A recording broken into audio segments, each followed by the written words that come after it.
Hay escritores importantes, y luego está Víctor Hugo, un hombre que sobrevivió a la muerte de su hija, que fue exiliado por enfrentarse a un emperador, que transformó la injusticia social en arte eterno, y que escribió dos de las novelas más influyentes de todos los tiempos, Los Miserables y Nuestra Señora de París. Hoy vamos a conocer al hombre detrás del mito, su infancia, sus tragedias, sus amores, sus ideas políticas, y cómo convirtió su vida en literatura universal.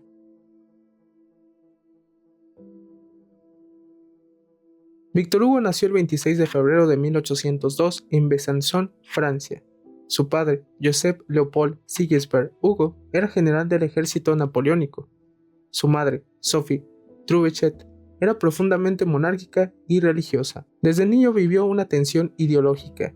Un padre militar, bonapartista y racional. Una madre conservadora y católica. Francia atravesaba la inestabilidad posterior a la Revolución Francesa y al Imperio Napoleónico. Ese conflicto político marcaría su pensamiento para siempre. Fue educado en París, desde muy joven mostró talento literario. A los 14 años escribió en su cuaderno: «Quiero ser Chateaubriand o nada».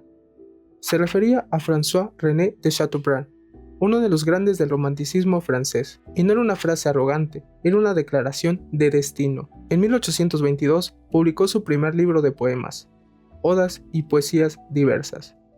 Ese mismo año se casó con Adèle Fauchet, su amiga de la infancia. El joven Hugo era monárquico en ese momento, incluso recibió una pensión real del rey Luis XVIII. Pero algo estaba cambiando en él. En 1827 escribió el drama Cromwell, cuyo prólogo se convirtió en el manifiesto del romanticismo francés. Defendía la libertad creativa, la mezcla de lo sublime y lo grotesco, la ruptura con las reglas clásicas. Y en 1830 llegó el escándalo.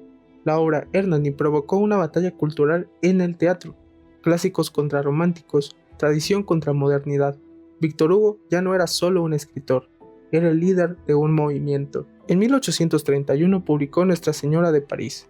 La novela convirtió a la catedral en protagonista. Gracias a este libro, la deteriorada catedral de Notre Dame fue restaurada años después. Personajes como Quasimodo, Esmeralda, Claude Frollo no son simples figuras trágicas.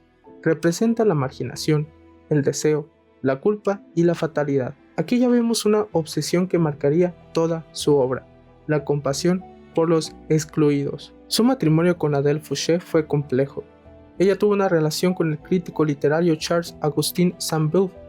Hugo también tuvo múltiples relaciones. La más importante fue con la actriz Juliette Drew, quien lo acompañó durante casi 50 años.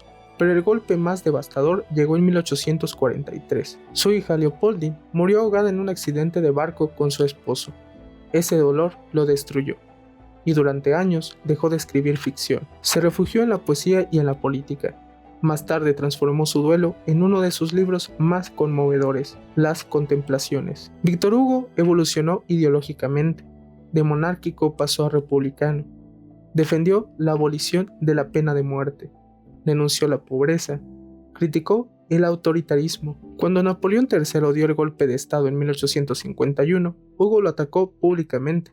Resultado, el exilio. Vivió casi 20 años fuera de Francia, principalmente en la isla de Guernsey, y fue en el exilio donde escribió su obra maestra. En 1862 publicó Los Miserables. No es solo la historia de Jean Valjean, es un retrato completo de la injusticia social del siglo XIX. Los temas centrales son la redención, la miseria estructural, el sistema penal injusto, la revolución, el amor sacrificial. Personajes como Jean Valjean, Javert, Fantine, Cosette, Marius son arquetipos morales. La novela fue un éxito inmediato y se convirtió en fenómeno internacional. Hasta el día de hoy, sigue viva en adaptaciones teatrales y cinematográficas. Además de sus novelas más famosas, escribió El hombre que ríe, Los trabajadores del mar, 93. También fue un poeta monumental. Para muchos críticos, su poesía es incluso superior a su narrativa. Hugo fue contemporáneo de figuras como Alexandre Dumas,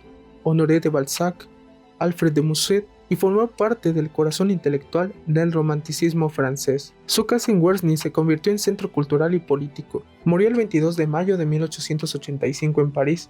Más de 2 millones de personas asistieron a su funeral. Fue enterrado en el Panteón de París, donde descansan las grandes figuras de Francia. Datos interesantes de Víctor Hugo es que practicaba espiritismo en el exilio, dibujaba de manera obsesiva. Sus ilustraciones son consideradas precursoras del surrealismo. Vivió 83 años, algo inusual en su época. Su funeral fue uno de los más multitudinarios de la historia de Francia. Víctor Hugo sigue siendo relevante hoy en día porque habló de desigualdad, de sistemas corruptos, de marginados invisibles, y esos temas siguen vigentes hoy en día. Víctor Hugo no escribía solo historias, escribía para cambiar conciencias. Víctor Hugo convirtió su dolor en poesía, su exilio en revolución literaria, su indignación en justicia narrativa. No fue solo un escritor romántico, fue una conciencia moral, y quizá por eso, más de un siglo después, sigue siendo inmortal.